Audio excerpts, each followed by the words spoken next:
এই, আপনার সমস্যা কি? হ্যাঁ, সিগারেট ফেললেন কেন? এটা ভার্সিটি, এখানে সবাই লেখাপড়া করার জন্য আসে। তোমার জন্য কত স্টুডেন্টের সমস্যা হচ্ছে।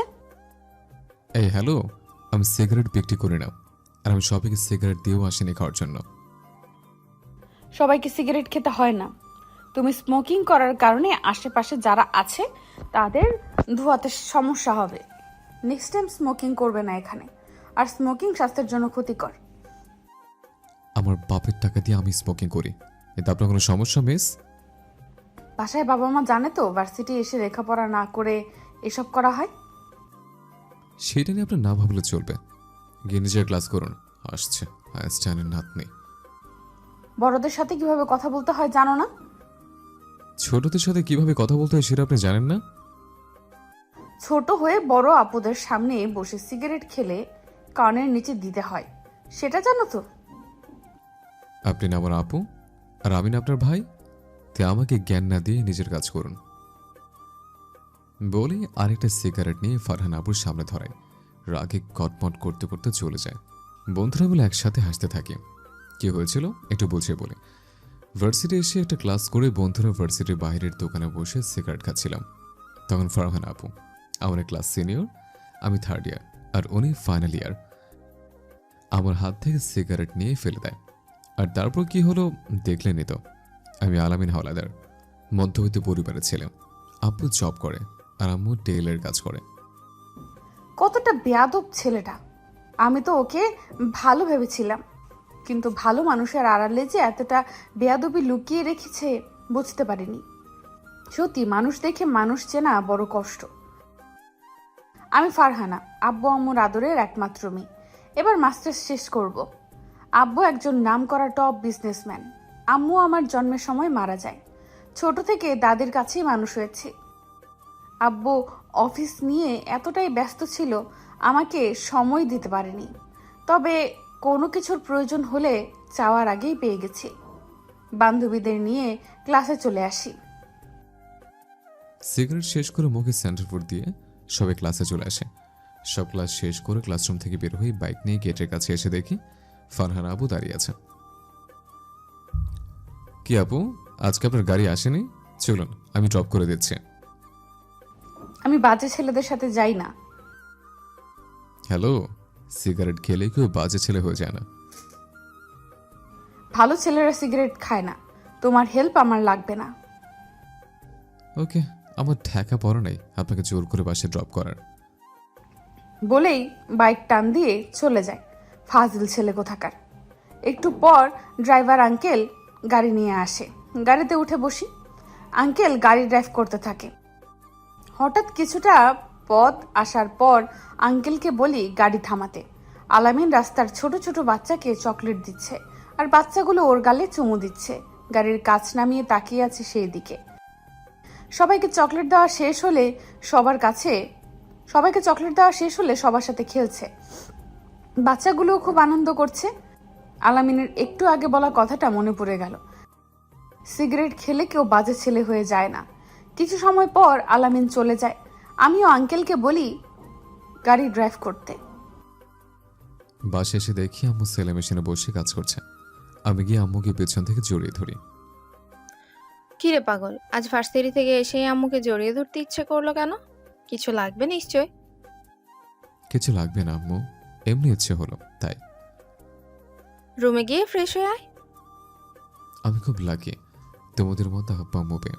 তোমরা আমার জন্য কত কষ্ট করো। আমি লেখাপড়া শেষ করে যখন চাকরি করব, তোমাদের আর কাজ করতে দেব না। আমি উপরওয়ালার কাছে এটাই চাই, সবসময় যে তোর মনের ইচ্ছাগুলো যেন উনি পূরণ করে। এখন গিয়ে ফ্রেশ হয়ে আয়, দুপুরে হয়ে গেছে তো, খাবার খাবি না? আমি বলে চলে আসে। রুমে এসে ফ্রেশ হয়ে খাবার রুমে এসে বসে আম্মু প্লেটে খাবার বেড়ে দেয়। বাসার সামনে এসে গাড়ি থামলে গাড়ি থেকে নেমে বাসার ভেতরে চলে আসি। দাদি সোফায় বসে পান খাচ্ছে। আমাকে দেখে বলে, দিদি ভাই আজকে আসতে এত লেট হলো কেন? আমি আজকে খেয়ে নিয়েছি, ক্ষুধা পেয়েছে, তাই আগে আগে খেয়ে নিয়েছি। তুইও গিয়ে ফ্রেশ হয়ে এসে খেয়ে নে। আব্বু আজকে আসবে না দুপুরে? তোর আপুর অফিসে নাকি মিটিং আছে, একটু আগে কল করে বলল। আমি ঠিক আছে বলে রুমে চলে আসি। ফ্রেশ হয়ে এসে খাবার খেয়ে রুমে এসে শুয়ে থাকি। বন্ধুদের সাথে বিকেল থেকে সন্ধ্যা পর্যন্ত ক্রিকেট খেলে চায়ের দোকানে এসে বন্ধুরা চা সিগারেট নিয়ে দোকান থেকে একটু দূরে বসে খাচ্ছে। দোকানে মুরুব, কিন্তু এখানে এসে আবার যে ফারহানা আপুর সামনে পড়তে হবে সেটা জানছিল না। আবার তোমরা এসব খাচ্ছ? নিজেদের ক্ষতি করে কি লাভ তোমাদের? আচ্ছা, আমরা যখন এসব খাই আপনি কোত্থেকে আসেন বলেন তো? আমরা যখন ভালো কিছু করি তখন আসতে পারেন না? আমি তোমাদের এসব দেখার জন্য আসিনি, বান্ধবীদের সঙ্গে ঘুরতে এসেছি। ওই যে সবাই ওখানে, তুমি আমার সাথে এসো। বন্ধুদের আসছে বলে ফারহানা আপুর পেছনে পেছনে আসে, একটু দূরে এসে বলে, তুমি সিগারেট খেলে শুধু তোমার একার তো ক্ষতি হবে না, তোমার সাথে যারা থাকে তারাও তো অসুস্থ হবে। ছেড়ে দিব আস্তে আস্তে। সত্যি ছেড়ে দিবে তো? তবে এক শর্তে। তোমার ভালোর জন্য তোমাকে এসব ছাড়তে বলছি, আর তুমি আমাকে শর্ত দিচ্ছ? আচ্ছা বলো কি শর্ত? আমার সাথে আপনাকে ফ্রেন্ডশিপ করতে হবে, বলুন রাজি? ফ্রেন্ডশিপ করতে সমস্যা নেই, তবে একেবারেই ছেড়ে দিতে হবে।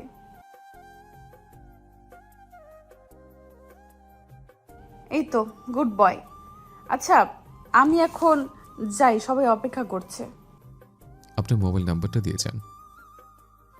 আমি মৃদু হেসে নাম্বার দিয়ে বান্ধবীদের কাছে চলে আসি। সবাই গাড়িতে উঠে যে যার বাসায় চলে আসি। রাতে আব্বু আম্মুর সাথে খেতে বসেছে। আব্বু ভার্সিটি কেমন চলছে, ক্লাস ঠিক মতো করছে কিনা আর অনেক কিছু জিজ্ঞেস করে। আমি সবকিছুই বলি। আলামিন, কাল ভার্সিটি যাওয়ার আগে বাজার থেকে কিছু সবজি এনে দিয়ে যাস তো, লিস্টটা টাকা নিয়ে যাস। আমি ঠিক আছে বলে খাবার শেষ করে রুমে এসে শুয়ে পড়ি। পরের দিন সকালে আম্মুর থেকে টাকা আর লিস্ট নিয়ে বাজার এনে দিয়ে বাইক নিয়ে ভার্সিটি চলে আসে। 2টা ক্লাস করে ভার্সিটির মাঠে বসে আছি বন্ধুদের সাথে। ফারহানা আপু এসে বলে, ক্লাস না করে এখানে বসে আছো যে? 2টা করেছে, আপনি ক্লাস করবেন না? আমিও 2টা করে চলে এসেছি, চলো বাহির থেকে ঘুরে আসি। এই সুযোগ কি কেউ নষ্ট করে নাকি? বন্ধুদের থাকতে বলে ফারহানা আপুর সঙ্গে হাঁটতে থাকে।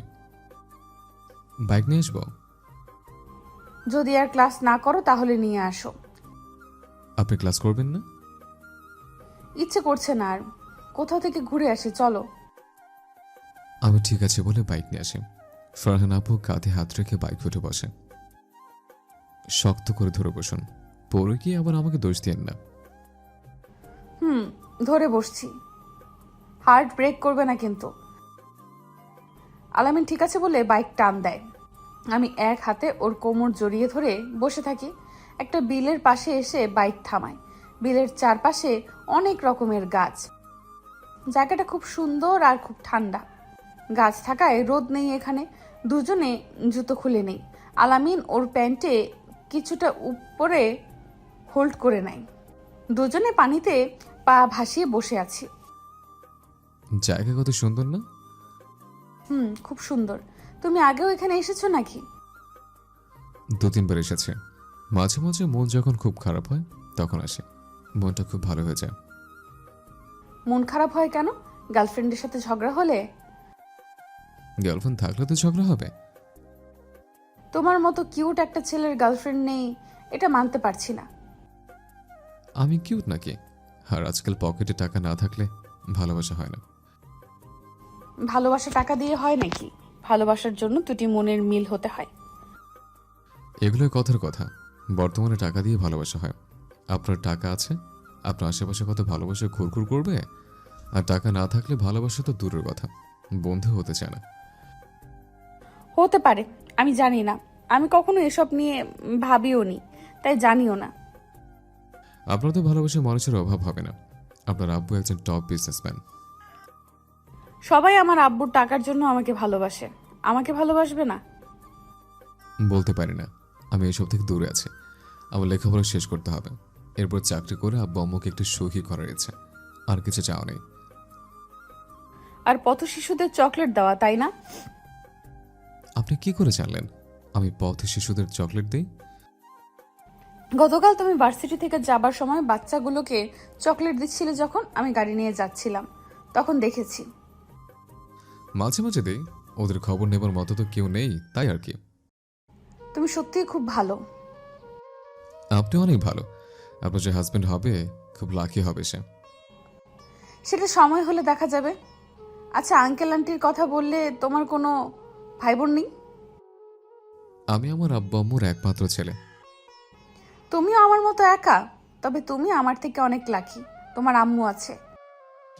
কেন, আপনার আম্মু কোথায়? আমি কখনো আম্মুকে দেখিনি, দাদির কাছেই মানুষ হয়েছি। সরি, আপনাকে কষ্ট দিয়ে ফেললাম। আমরা কিন্তু ফ্রেন্ড, আর ফ্রেন্ডশিপে সরি কিংবা থ্যাঙ্কস থাকে না। আচ্ছা, আর বলবো না। আমার বাসায় যাবেন, আম্মুর সাথে আপনার পরিচয় করে দেব, দেখবেন খুব ভালো লাগবে। তোমার আম্মু আমাকে দেখে রাগ করবে না? না, বরং খুশি হবে। চলুন। দুজন উঠে বাইকের কাছে আসে, বাইক স্টার্ট দিয়ে চালাতে থাকে। কিছু সময়ের মধ্যে বাসায় চলে আসে। বাইকটাকে দরজা নক করে আম্মু দরজা খুলে আমার সাথে ফারহানা আপুকে দেখে বলে, আলামিন উনিকে? আমার ফ্রেন্ড আম্মু, তোমার সাথে দেখা করাতে নিয়ে আসলাম। ও আচ্ছা, আয় ওনাকে নিয়ে ভেতরে আয়। আপুকে নিয়ে ভেতরে আসে। আম্মু একটা চেয়ার নিয়ে দেয় বসতে। ফারহানা আপু বসে বলে, আমি আপনার মেয়ের মতো আন্টি, আমাকে আপনি করে না বলে তুমি করে বললেই খুশি হব। আচ্ছা তাই বলবো মা, তুমি বসো, আমি তোমার জন্য চা করে আনছি। এখন কিছু খাবো না আন্টি, পরে আসলে খাবো। আলামিন বলল আপনার সাথে দেখা করতে, তাই এসেছি। তুমি আমার ছেলের বন্ধু, প্রথমবার আমাদের বাসায় এসেছো, খালি মুখে যেতে দিব না। তুমি বসো। আম্মু কিচেনে চলে যায়। আমি একটা চেয়ার টেনে বসে বলি, কি বলেছিলাম, আম্মু খুশি হবে। তোমার আম্মু তোমার মতো খুব ভালো। আলামিনের সাথে গল্প করছি, আন্টি চা করে এনে আমাকে দেয়। আমি চা খেতে খেতে আন্টির সাথে গল্প করছি। চলে যেতে চাইলে আন্টি লাঞ্চ করে তারপর যেতে বলে, জোর করে রেখে দেয়। আলামিন ওর রুমে নিয়ে এসে ফ্রেশ হয়ে বলে, আমি ফ্রেশ হয়ে এসে বেডে বসে পড়ি। মোবাইলটা তখনই বেজে ওঠে। মোবাইল হাতে নিয়ে দেখি দাদি কল করেছে। দাদি বলো। তুই কোথায় দিদি ভাই? আজ তো লেট হচ্ছে কেন তোর? আমি আমার এক ফ্রেন্ডের বাসায় এসেছি দাদি, বিকেলে আসব। শুধু ফ্রেন্ড নাকি বয়ফ্রেন্ড? আমি বাসায় আসি আগে, তারপর বুড়ি তোমাকে দেখছি। সে না হয় দেখবি। আচ্ছা সাবধানে থাকিস আর তাড়াতাড়ি চলে আসিস। আমি তাড়াতাড়ি আসবো বলে কল কেটে দেই। আলামিন এসে আমাকে ডাকে। রুম থেকে বের হয়ে ডাইনিং রুমে আসি। আন্টির কাছে একটা আবদার করে বসি। আন্টি, একটা রিকোয়েস্ট করব, রাখবেন? এমন করে বলছো কেন মা? তুমি বলো কি বলবে। আমাকে আপনার হাতে খাইয়ে দিবেন? আম্মু ফারহানা আপুর মাথায় হাত বুলিয়ে দিয়ে খাইয়ে দেয়। ফারহানা আপু খাচ্ছে, কিন্তু তার চোখ থেকে পানি পড়ছে। কি হলো মা, তুমি কান্না করছো কেন? মায়ের আদর ভালোবাসা কেমন হয় জানা ছিল না। আপনার এত যত্ন পেয়ে আম্মুকে খুব মনে পড়ছে। পাগল মেয়ের কথা শোনো, তোমার যখন ইচ্ছা হবে তুমি আমার কাছে চলে আসবে, আর কখনো কান্না করবে না। আমি আন্টিকে জড়িয়ে ধরে কান্না করে দেই। আন্টি আমার পিঠে হাত বুলিয়ে দিচ্ছে। মায়ের ভালোবাসাতে এত ভালো লাগা থাকে আজকে বুঝতে পেরেছি। আন্টির চোখের পানি মুছে দিয়ে কপালে চুমু দিই। খাওয়া দিয়ে শেষ। কিছু সময় তিনজন গল্প করে বিকেলে ফারহানা আপুকে তার বাসায় দিয়ে আসে। আলামিনকে বাসার ভেতরে আসতে বললাম, কিন্তু ও অন্য এক সময় বাসার ভেতরে আসতে দাদি বলে, ছেলেটা কে দিদি ভাই? দেখতে তো মাশাআল্লাহ খুব সুন্দর, ঠিক তোর দাদুর মতো। তাহলে তোমার সাথে ওর বিয়ে দিয়ে দেই। কথা বলে দেখ, যদি রাজি হয় আমার ওকে বিয়ে করতে কোনো সমস্যা নেই। এই বুড়ি চুপ কর, এই বয়সে ওনার বিয়ে করার শখ। বুড়ি হয়ে গেছে তো কি হয়েছে, আমার মনটা এখনো ছুরিই আছে। এবার কিন্তু বেশি হয়ে যাচ্ছে বুড়ি। বুঝেছি, আমার দিদি ভাই ওকে পছন্দ করে, ঠিক আছে, তোর জন্য ছেড়ে দিলাম। বলেই দাদি হাসতে থাকে। আমিও হাসতে হাসতে দাদিকে জড়িয়ে ধরি। এভাবেই দেখতে দেখতে কেটে যায় 2টা বছর। আলামিন আর আমার সম্পর্কের এখন কি নাম আমরা জানি না। শুধু বন্ধুত্ব নয়, আমরা কেউ কাউকে ভালোবাসিও বলিনি, তবে একে অপরের ওপর অধিকার দেখাই। আমি কোনো ছেলের সাথে কথা বললে ও রেগে যায়, আবার ও কোনো মেয়ের সাথে কথা বললে আমার ভীষণ রকমের রাগ হয়। এটাই কি তবে ভালোবাসা? আমি কি তবে জুনিয়র ছেলের প্রেমে পড়েছি? ভাবতে ঠোঁটের কোণে হাসি চলে আসে। 1 মাস হলো চাকরি করছে। আব্বুকে এখন আর চাকরি করতে দেই না, আম্মুকেও কাজ করতে বারণ করে দিয়েছে। এখন আমি ফারহানের যোগ্য হয়ে উঠেছে, চাকরি করছে। এবার ওকে আমার মনের কথা জানাবো বলে ঠিক করে অফিস থেকে বের হয়ে ফারহানাকে কল করে, অফিস ছুটি হয়ে গেছে? এই মাত্রই বের হয়ে তোমাকে কল করলাম। আসলে তোমায় কিছু বলার ছিল। বলো না, শুনছি। মোবাইলে নয়, সামনাসামনি। এখন সেও বিলের ধারে আসতে পারবে? আচ্ছা, আমি আসছি। বলেই কল কেটে দেই। হঠাৎ শাড়ি পরতে ইচ্ছে হলো কেন? আলামিনের সাথে ঘুরতে যাবে নাকি? দাদি কল করে দেখা করতে বললো, কি যেন বলবে। আমার মন বলছে তোকে ওর মনের কথা বলবে। আয়, আমি ভালো করে শাড়িটা পরিয়ে দিচ্ছি। দাদি শাড়ি পরিয়ে দেয়। আমি দাদির গালে চুমু দিয়ে রুমে এসে ম্যাচিং করে কানের দুল, হাতের চুড়ি আর কপালে ছোট্ট একটা টিপ পরে নিই। দাদিকে বলে বাসার থেকে বের হয়ে গাড়ি নিয়ে চলে আসি বিলের কাছে। এসে দেখি আলামিন আগেই চলে এসেছে। আমি ওর কাছে যেতেই এক দৃষ্টিতে আমার দিকে তাকিয়ে আছে। আমার মন কেন জানি বলছে তোমাকে আজ খুব সুন্দর লাগছে, স্বর্গের অপ্সরা মনে হচ্ছে। আমার কথা শুনে লজ্জা পায়, মাথা নিচু করে ঠোঁট কামড়ে ধরে মুচকে হাসছে। তুমি কি যেন বলবে বলেছিলে? বলবো, তুমি দাঁড়িয়ে থাকো। আমার কথা শেষ হওয়ার পর যা বলার বলবে, তার আগে কিচ্ছু বলবে না। আমি মাথার ওপর নিচ করে সম্মতি দেই। আলামিন চোখ বন্ধ করে বড় নিঃশ্বাস নিয়ে আমার সামনে হাঁটু ভাঁজ করে বসে আমার চোখে চোখ রেখে বলতে শুরু করে, আজকাল নিঃশ্বাসটুকু অসম্পূর্ণ লাগে তুমি ছাড়া। আমার বলাটা প্রয়োজন বলে মনে হচ্ছে। তোমার থেকে দূরে থাকাও আজকাল আমার জন্য খুব কষ্টকর মনে হয়। আমার ভালোবাসা তোমাকে নিয়ে অনেকগুলো দিন এই মনে লুকিয়ে রেখেছে। ওয়াদা করছে সারা জীবন সুখ আর সুখ এনে দিব তোমার জীবনে। আমার মনে তোমার জন্য ভালোবাসা, আর ঠোঁটে শুধু তোমারই নাম। এই সমাজকেই পেছনে ফেলে চলো আজ এই মুহূর্ত থেকে আমরা একে অপরের হয়ে যাই, শুধু তোমাকেই ভালোবাসে। আমি আলামিনের সামনে বসে ওর বুকে নিজেকে সঁপে দেই। দুজন দুজনকে শক্ত করে জড়িয়ে ধরে বসে থাকি কিছু সময়। তোমার মুখ থেকে ভালোবাসি কথাটা শোনার জন্য আমার কতটা অপেক্ষা। আজ তোমার মুখ থেকে ভালোবাসি কথাটা শুনেছি। আমিও তোমাকে ভালোবাসি, নিজের থেকে অনেক অনেক বেশি ভালোবাসি। তোমার জন্য সবকিছু ছেড়ে দিতেও রাজি আছি, শুধু তুমি কখনো আমাকে ছেড়ে চলে যেও না। আমি তোমাকে কতটা ভালোবাসি সেটা বলে বোঝাতে পারবো না। আমি যতদিন বেঁচে আছি শুধু তোমারই থাকবো, মৃত্যু ছাড়া তোমার হাত কখনো ছাড়বো না। আমি আলামিনের দু গালে হাত রেখে আমার ঠোঁট ও ঠোঁট দখলে দিয়ে দিই। কিছু সময় পর ছেড়ে দিয়ে দুজনে দুজনের কপালের সাথে কপাল ঠেকিয়ে বড় বড় নিঃশ্বাস নিচ্ছে। আরো কিছু সময় দুজন দুজনকে জড়িয়ে ধরে থাকে। এরপর দুজন দুজনকে বিদায় দিয়ে যে যার বাসায় চলে আসে। আমাদের সম্পর্কটা খুব ভালোই চলছে, কিন্তু আব্বু কি করে সব জেনে গেছে বুঝতেই পারিনি। ভেবেছিলাম আমি আব্বুকে বলবো, কিন্তু তার আগে আব্বু জেনে গেছে। আমিও না লুকিয়ে আব্বুকে সব বলে দেই। সব শুনে আব্বু আলামিনকে কালাপুর অফিসে আসতে বলে। আমি ঠিক আছে বলে রুমে চলে আসে। আলামিনকে কল করি। ম্যাডামের এই আমার কথা মনে হলো? একটা গুড নিউজ দেওয়ার আছে, জিজ্ঞেস করো কি গুড নিউজ। বলো কি গুড নিউজ? আব্বু সব জেনে গেছে আমাদের সম্পর্কের কথা, আর কাল তোমাকে দেখা করতে বলেছে। আব্বু যা জিজ্ঞেস করবে ঠিকঠাক উত্তর দেবে। ঠিক আছে ম্যাডাম।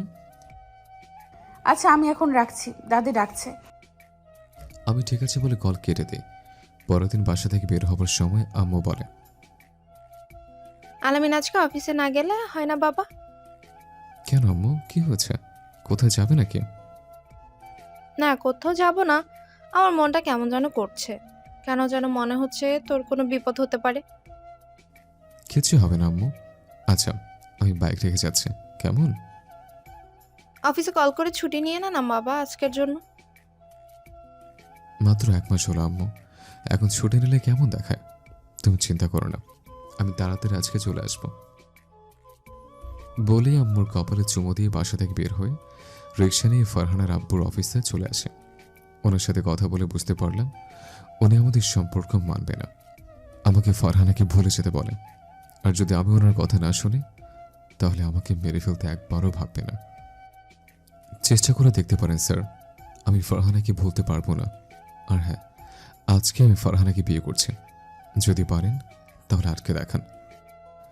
বলে ওনার অফিস থেকে বের হয়ে রিক্সার জন্য দাঁড়িয়ে আছে। একটা রিক্সাও নেই। এই তো একটু আগে অনেকগুলো রিক্সা ছিল।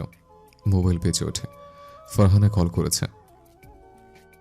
আব্বুর সাথে কথা হলো, কি বললো আব্বু? তোমাকে ভুলে যেতে বলল।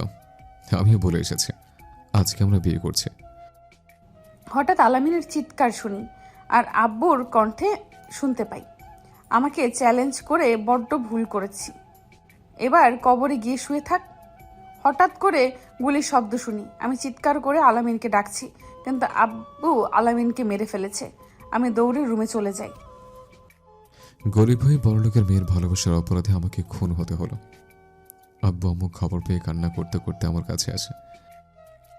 আর এদিকে ফারহানার আব্বু বাসায় গিয়ে ফারহানার রুমে গিয়ে দেখে ফারহানা ফ্যানের সাথে সারে ঝুলিয়ে ফাঁস দিয়ে মারা গেছে। ভালোবাসার অপরাধে দূরে নিষ্পাপ প্রাণ ঝরে যায় এভাবে। ভালোবাসার জন্য কাউকে মরতে বলছি না, নিজের জীবনটা এতটা মূল্যহীন নয়।